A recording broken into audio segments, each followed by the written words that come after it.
Welcome back to e learning with Hina ma'am channel. आज हम आपके सामने जो टॉपिक लाए हैं गाइस वो है हमारा अंतःस्रावी ग्रंथियाँ एवं हार्मोन्स। आज का मोटिवेशन कोड जो आपको क्या करेगा, आपके टारगेट की तरफ और ज़्यादा आपको क्या करेगा, एनर्जी देगा। यानी आप अपने टारगेट पर और ज़्यादा फोकस पर करेंगे तो वो ये है कि हमारा क्या है, सिलेक्शन लेना हमारा जन्म सिद्ध अधिकार है और इसे हम लेकर रहेंगे। यानी आपका क्या है, बाल गंगाधर तिलक याद है ना, स्वतंत्रता मेरा जन्म सिद्ध अधिकार है और इसे मैं लेकर रहूँगा। तो यानी आज के समय में स्वतंत्रता नहीं, आपको क्या सिलेक्शन लेने के लिए जन्म सिद्ध अधिकार कहना पड़ेगा। तो चलिए हम इसी मोटिवेशन कोड के साथ सभी शेर और शेरनियाँ तैयार रहें, क्योंकि आपको क्या करना है, 10 दिन पीछे आपको दिखाना है कि हम में है कितना दम। चलिए, हमारा जो है कहा था कि हाँ इंसुलिन और हार्मोन्स के ऊपर कुछ लेके आइए, तो वो हमारी पीडीएफ आपके सामने हमने टेलीग्राम चैनल पर दोपहर में ही डाल दी थी। अब हम कुछ कारणों की वजह से वीडियोस नहीं बना पाए थे, तो हमने अभी वीडियोस बनाने की सोची है, वो आपके सामने होगी। तो देखिए, पहला जो है हमारा जनन ग्रंथि। तो जो हमारी जनन ग्रंथि है उसकी अगर बात करें तो वो कौन सी है, आपकी है, वो हमारी है जनन ग्रंथि से जो हार्मोन्स निकलता है वो हमारा है आपका प्रोजेस्टेरोन। ठीक है। पीयूष ग्रंथि की बात करें तो पीयूष ग्रंथि से क्या निकलता है, वृद्धि हार्मोन्स। ठीक है, मास्टर ग्रंथि भी कहते हैं पीयूष ग्रंथि को। अग्नाशय की बात करें तो इससे क्या निकलता है आपका, इनसे निकलता है आपका इंसुलिन। अगर इंसुलिन की ही वजह से क्या होता है, मधुमेह हो जाता है। अब बात करें आपकी अधवृक्क की, तो यह है आपका कार्टिसोन। ठीक है, तो यहाँ पे जो हमें ऑप्शन मिला है वो है जनन ग्रंथि का, यानी सी। यानी आपका थर्ड वाला, यानी जनन ग्रंथि क्या है आपकी है प्रोजेस्टेरोन। तो यहाँ पे 2 इसमें भी है, 2 इसमें भी है, फिर 3 मैच खा रहा है। तो इस तरह से हम पेपर में भी करेंगे, इसलिए और थोड़ा कर रहे हैं। यहाँ पे देखिए कि यहाँ पे 3 का क्या है, 1, यहाँ पे 3 का क्या है, 4 और 1। तो यहाँ पे जहाँ 1 निकला हमारा आंसर हो जाएगा सी। इस तरह से हमें क्या करना है, मैचिंग, या आपको ये मैचिंग वाले वर्ड मिलाने हैं। जहाँ मैच नहीं कहा रहा, मतलब जहाँ आपको लगे कि यहाँ राइट है, यहाँ 2 एक से हो, तो अब इस तरह से हमें निकालना है। और रही वॉइस की बात, तो क्या करें, अभी हम माइक थोड़ा नहीं हो पा रहा है, तो थोड़ा सा आप एडजस्ट कर सकते हैं। नेक्स्ट देखिए, इसकी अगर हम बात करें तो आप यहाँ देखिए, आपका जनन ग्रंथि है, आपका है प्रोजेस्टेरोन है। पीयूष ग्रंथि की बात करें तो वृद्धि हार्मोन्स है। अग्नाशय की बात करें तो आपका इंसुलिन है, इसी से क्या होता है, मधुमेह हो जाता है। अधवृक्क की बात करें तो आपका कार्टिसोन है। ठीक है, तो नेक्स्ट क्वेश्चन देखते हैं। अगर अग्नाशय में खराबी हो तो क्या होगा। तो अगर अग्नाशय खराब हो जाए या उसमें खराबी आ जाए तो क्या होगा, तो वो हमारा जो रहेगा वो रहेगा इंसुलिन और आपका है ग्लूकागॉन नहीं बनेंगे। ठीक है, 2 चीज़ें नहीं बनेंगी, आपका इंसुलिन और आपका है ग्लाकोन नहीं बनेंगे। तो इस तरह से आपको याद रखना है, गान नहीं होगा। ठीक है, इंसुलिन का गान नहीं होगा। इस तरह से आप क्या करें कि इस तरह से याद रखें कि अगर अग्नाशय में खराबी होती है तो इंसुलिन का हम गान नहीं कर पाएंगे। ठीक है, तो इंसुलिन और आपका है ग्लूकागॉन, ये 2 नहीं बनेंगे हार्मोन्स। नेक्स्ट चलते हैं। यहाँ पे अगर बात करें कि क्या है इसका, तो अग्नाशय एक मिश्रित ग्रंथि है। ठीक है, मिक्स्ड ग्लाइड है, जिसके पाचन एंजाइम तथा इसकी आपकी लैंगरहैंस की द्वीपिकाओं की बीटा कोशिकाओं से क्या निकलता है, आपका इंसुलिन निकलता है। अल्फा कोशिकाओं से आपका है ग्लूकागॉन तथा डेल्टा कोशिकाओं से क्या निकलता है, आपका टोस्टेटिन निकलता है। यानी 3 से बता रहा है, इंसुलिन से आपका क्या निकलता है, बीटा से निकलता है इंसुलिन, अल्फा से निकलता है अल्फा से ग्लूकागॉन, और आपका डेल्टा से जो निकलता है वो निकलता है आपका सोमेटोस्टेन। यानी ये अलग अलग निकलते हैं, बीटा, अल्फा और डेटा से। तो यहाँ पे देखते हैं, ये अग्नाशय में ही इन्हीं कारणों से खराबी आ जाए तो ये हार्मोन्स का निर्माण सुचारू रूप से नहीं होता। ठीक है, इन्हीं हार्मोन्स का उसमें अग्नाशय में स्राव होता है। तो आपका हो सकता है ग्लूकान की जगह क्या आ जाए, आपका सोमेटोस्टेटिन आ जाए, तो भी आपका यही आंसर रहेगा। ठीक है, नेक्स्ट चलते हैं। फिर हमारा मैचिंग फोल्डिंग जो कि ये काफ़ी इम्पोर्टेंट है।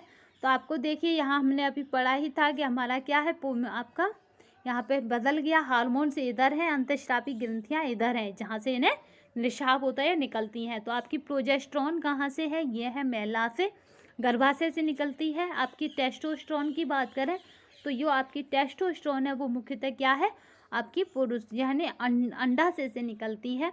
तो आपका 3 4 3 4 3 4, तो 3 4 इसमें भी है, 3 4 इसमें भी है। तो और आगे चलेंगे।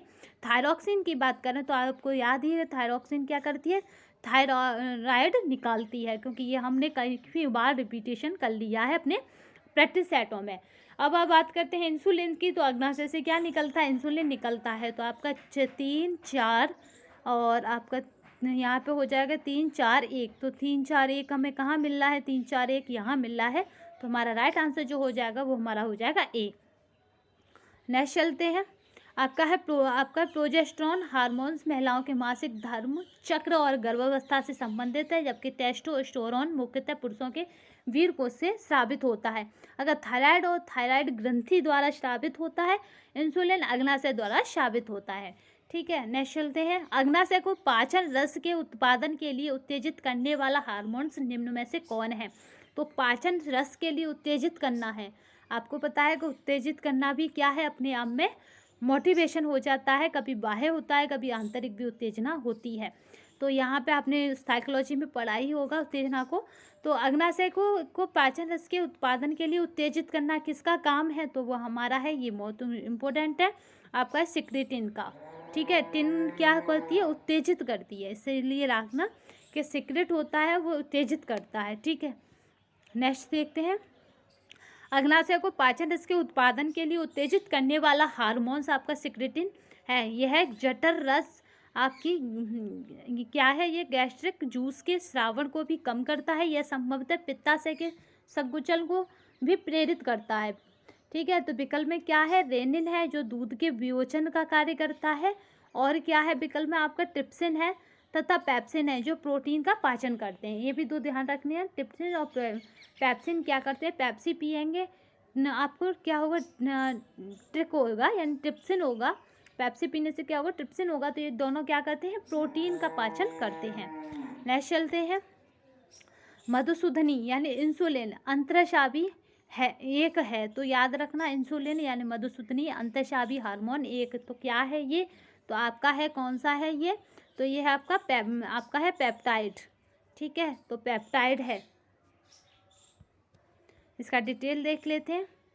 यहाँ पे देखिए इंसुलिन होता है, तो इंसुलिन क्या होता है ये आप जानिए। तो इंसुलिन होता है हमारा प्रोटीन। ठीक है, याद रखना इंसुलिन क्या होता है, हमारा प्रोटीन होता है। इंसुलिन एक प्रोटीन श्रृंखला या पेप्टाइड हार्मोन है जो कि अग्नाशय के अंतःस्रावी भाग आपका लैंगरहैंस की द्वीपिकाओं की बीटा कोशिकाओं से स्रावित होता है। याद रखना किससे है, बीटा कोशिकाओं से स्रावित होता है। नेक्स्ट देखते हैं। अग्नाशय को पाचन रस के उत्पादन के लिए उत्तेजित करने वाला हार्मोन निम्न में से कौन है, तो वह हमारा है आपका है सिक्रेटिन। ठीक है, एक स्लाइड द्वारा आ गई है, तो अब हम इसे नहीं रिपीटेशन करेंगे। इंसुलिन में निम्नलिखित में से कौन सी धातु मौजूद है, तो अगर इंसुलिन की बात की जाए कौन सी धातु मौजूद है, तो वो हमारी है जस्ता। नेक्स्ट देखते हैं। इंसुलिन प्राप्त होता है, तो इंसुलिन हमें प्राप्त कहाँ से होता है, तो वो हमारा है आपकी डहलिया की जड़ों से। ठीक है, तो ये डहलिया करके एक पेड़ है, उसकी जड़ों से हमें इंसुलिन प्राप्त होता है। इंसुलिन एक हार्मोन है जो कि रुधिर में शर्करा की मात्रा का नियमन करता है। ठीक है, इसका स्रोत डहलिया की जड़ें तथा ये है अग्नाशय की बीटा कोशिकाएं हैं। ठीक है, दो ही इसके स्रोत है, बीटा कोशिकाएं अग्नाशय की और उसकी जड़ें डहलिया की। हार्मोन्स की कमी से शरीर में मधुमेह का रोग हो जाता है तथा इसकी अधिकता से रुधिर में क्या होता है, ग्लूकोज की मात्रा कम होने लगती है। ठीक है, अगर अधिकता हो जाए तो ग्लूकोज की मात्रा कम होने लगती है, और इसकी क्या हो, हार्मोन की कमी हो जाए तो क्या होने लगता है, आपका मधुमेह होने लगता है, डायबिटीज होने लगती है, डायबिटीज मिल्टस होता है। ठीक है, नेक्स्ट चलते हैं। शरीर में अतिरिक्त ग्लूकोज ग्लाइकोजन में परिवर्तित होकर भंडारित रहता है, तो आपको बताना है कहाँ पे ये भंडारित रहता है, तो वो हमारा है यकृत। ठीक है, यकृत में ये भंडारित रहता है।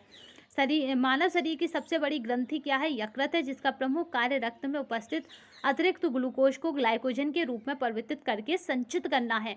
ठीक है, आवश्यकता अनुसार ये क्या करता है, ग्लाइकोजन को ग्लूकोज में बदलकर शरीर को ऊर्जा प्रदान करता है। इस प्रकार यकृत अतिरिक्त शर्करा को ऊर्जा में सामंजस्य बनाए रखता है, यानी जब भी इसे अतिरिक्त शर्करा मिलती है, ऊर्जा मिलती है, तो उन दोनों में क्या करता है, ये सामंजस्य बनाए रखता है। ठीक है, एडजस्टमेंट का कार्य करता है। यकृत एक मांसपेशियों में ऊर्जा जमा होती है, तो क्या होती है ये पूछा जा रहा है, यकृत मांसपेशियों में ऊर्जा।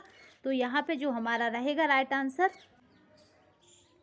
तो यहाँ पे जो राइट आंसर है वो हमारा है ग्लाइकोजन के रूप में। ठीक है, तो जो हमारा राइट आंसर है वो क्या है, ग्लाइकोजन के रूप में। इसमें पूछा गया है यकृत एवं मांसपेशियों में ऊर्जा जमा होती है, तो वो हमारी ग्लाइकोजन के रूप में। नेक्स्ट देखते हैं, शरीर की कोशिकाओं को कार्य करने के लिए ऊर्जा की आवश्यकता होती है। यह ऊर्जा शुगर, वसा, प्रोटीन की रासायनिक क्रियाओं से प्राप्त होती है। शुगर शरीर में ग्लूकोज में परिवर्तित हो जाती है, जो एक सरल शर्करा है। यह अवशोषित होकर रक्त से विभिन्न अंगों ऊतकों में पहुंच जाती है। यकृत मांसपेशियों में मुख्यतः ग्लूकोज ऊर्जा और ग्लाइकोजन के रूप में जमा होता है। याद रखना, ग्लूकोज ऊर्जा एक ही बात है, ग्लाइकोजन के रूप में जमा होता है। नेक्स्ट चलते हैं, माँ और शिशु के बीच। ये बहुत मोस्ट इंपोर्टेंट है, क्योंकि आपके में क्या है, बाल्यावस्था भी पढ़नी है आपको, यानी शिशु अवस्था भी पढ़नी है, बाल्यावस्था नहीं। और आपका क्या है कि ग्रंथियाँ भी पढ़नी है, हार्मोन्स भी पढ़ने हैं।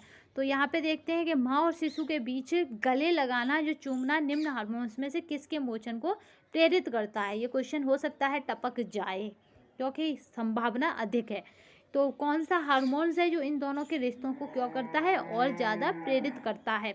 तो वो हमारा ऑक्सीटोसिन। ध्यान रखना, ऑक्सीजन से हम चलते हैं, तो रिश्तों से भी हम चलते हैं, क्योंकि कभी कभी मोटिवेशन भी हमारे रिश्ते ही देते हैं। तो ऑक्सीटोसिन, चाहे वो रिश्ता किसका हो, अध्यापक शिष्य का हो या फिर आपका माँ बाप का हो, यानी हमें क्या करते हैं, रिश्ते ही कभी कभी मोटिवेट करते हैं।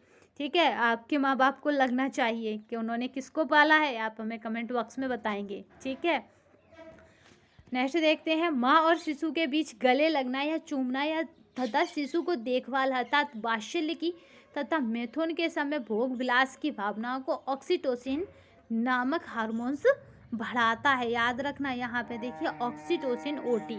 ठीक है, तो यहाँ पे याद रखना हार्मोन्स बढ़ाता है। ऑक्सीटोसिन के दो लक्ष्य ऊतक होते हैं, स्त्रियों के गर्भाशय में होता है तथा स्तन ग्रंथियाँ। ठीक है, दो जगह होता है ये ऊतक होते हैं, तो वो कहाँ कहाँ पे है, आपका यूटेरस में और आपका है मेमोरी ग्लैंड में। याद रखना, दो जगह पाया जाता है फीमेल में। तो आई होप आज की आपकी हार्मोन्स वाले पार्ट आपको पसंद आया होगा। इसका हम नेक्स्ट पार्ट भी लाएंगे, तो आप हमें बस एक ही चीज़ देने वाले हैं, हम बहुत उसका बेसब्री से इंतज़ार कर रहे हैं, 100+। क्योंकि ना ही हमें कुछ चाहिए, बस क्या चाहिए आपसे, 100+ चाहिए।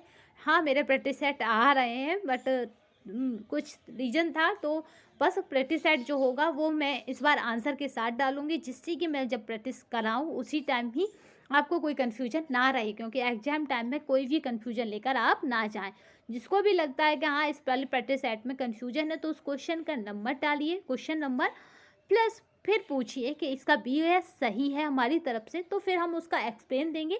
या फिर आपको लगता है कि हाँ ये वाला सही है, तो आप एक्सप्लेन दीजिए, कोई परेशानी नहीं है, क्योंकि ज़्यादा पढ़ना बुरी बात नहीं है।